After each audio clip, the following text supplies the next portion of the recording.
فوج کی جانب سے اسپتالوں پر بمباری میں تیزی، غزہ کے اسپتال قبرستانوں میں تبدیل، الشفا اسپتال میں آئی سی یو وارڈ کے تمام مریض دم توڑ گئے۔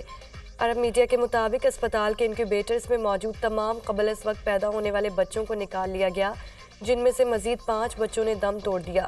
اسرائیلی فوجیوں نے اسپتال کے عملے کو باہر نکال دیا، مریضوں کو منتقل کرنے کی اجازت بھی نہیں دی گئی۔ غزہ کے دوسرے بڑے اسپتال القدس کا بھی تمام آپریشنز بند کرنے کا اعلان۔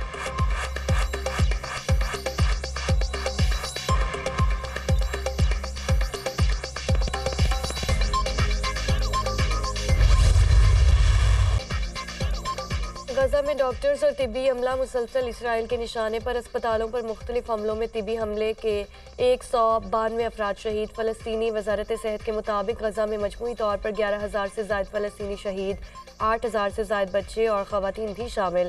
زخمیوں کی تعداد 28,000 سے تجاوز کر گئی۔ اسرائیل کی بربریت سے اقوام متحدہ امدادی ایجنسی کے 101 افراد بھی جاں بحق ہو چکے۔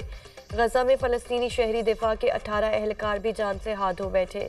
اسرائیلی بمباری سے غزہ میں 44 فلسطینی صحافی بھی شہید ہو چکے ہیں۔ عرب میڈیا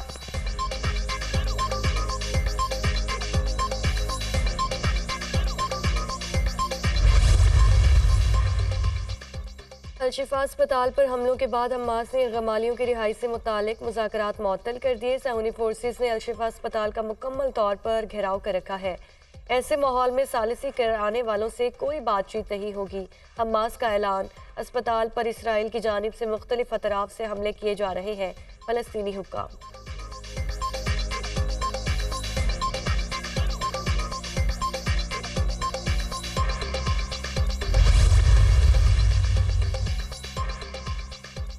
غزہ میں 7 اکتوبر سے اسرائیلی جاری خان یونس پناہ گزین کیمپ پر فضائی حملہ، ایک ہی گھر کے 13 افراد شہید۔ اسرائیلی فوج غزہ میں پناہ گزین کیمپوں کو گزشتہ ایک ماہ سے خاص طور پر نشانہ بنا رہی ہے۔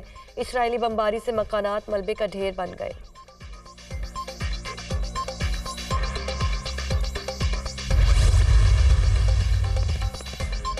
غزہ کے اسپتالوں میں آگ اور خون کا کھیل نہیں دیکھنا چاہتے، امریکہ نے اسرائیل کو واضح کر دیا۔ نیشنل سیکیورٹی کے ترجمان جیک سلیوان نے کہا کہ غزہ کے اسپتالوں میں معصوم شہریوں اور مریضوں کو گولیوں کا شکار بنتے ہوئے نہیں دیکھنا چاہتا۔ غزہ کے اسپتالوں پر حملہ کرنے سے گریز کیا جائے۔ امریکی ترجمان کا مزید کہنا تھا کہ غزہ سے امریکی شہریوں کا انخلاء یقینی بنایا جائے گا۔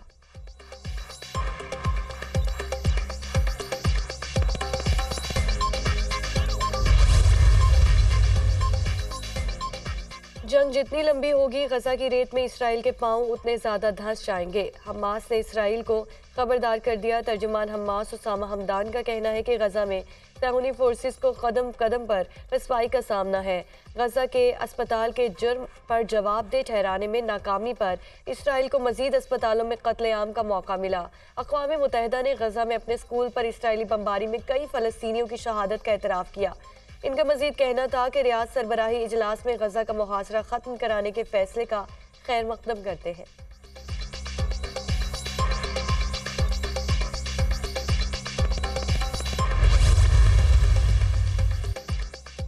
امریکی صدر جو بائیڈن کا امیر قطر شیخ تمیم بن حماد سے ٹیلی فونک رابطہ، دونوں رہنماؤں کا غزہ کی صورتحال پر تبادلہ خیال۔ امریکی صدر کا حماس کے ہاتھوں یرغمال، امریکی شہریوں کی رہائی پر زور۔ امیر قطر سے امریکی شہریوں کے انخلاء پر تعاون کا مطالبہ۔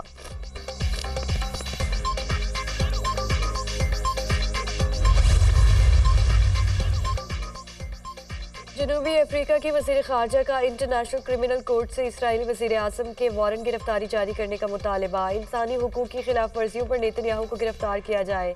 عالمی عدالت شفاف تحقیقات کرے اور انسانی حقوق کی خلاف ورزیوں کی نشاندہی کرے۔ جنوبی افریقن وزیر خارجہ نیلی ڈی پونڈر کا بیان۔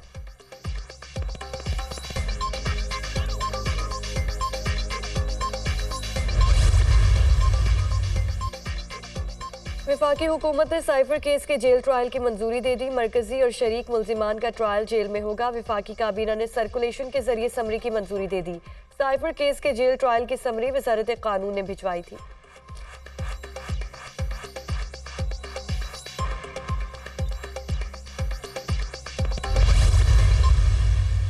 میں آپ کو یقین دلاتا ہوں کہ جو نگران حکومت ہے وہ آئین اور قانون کے تحت الیکشن کمیشن کی اعانت کرے گی۔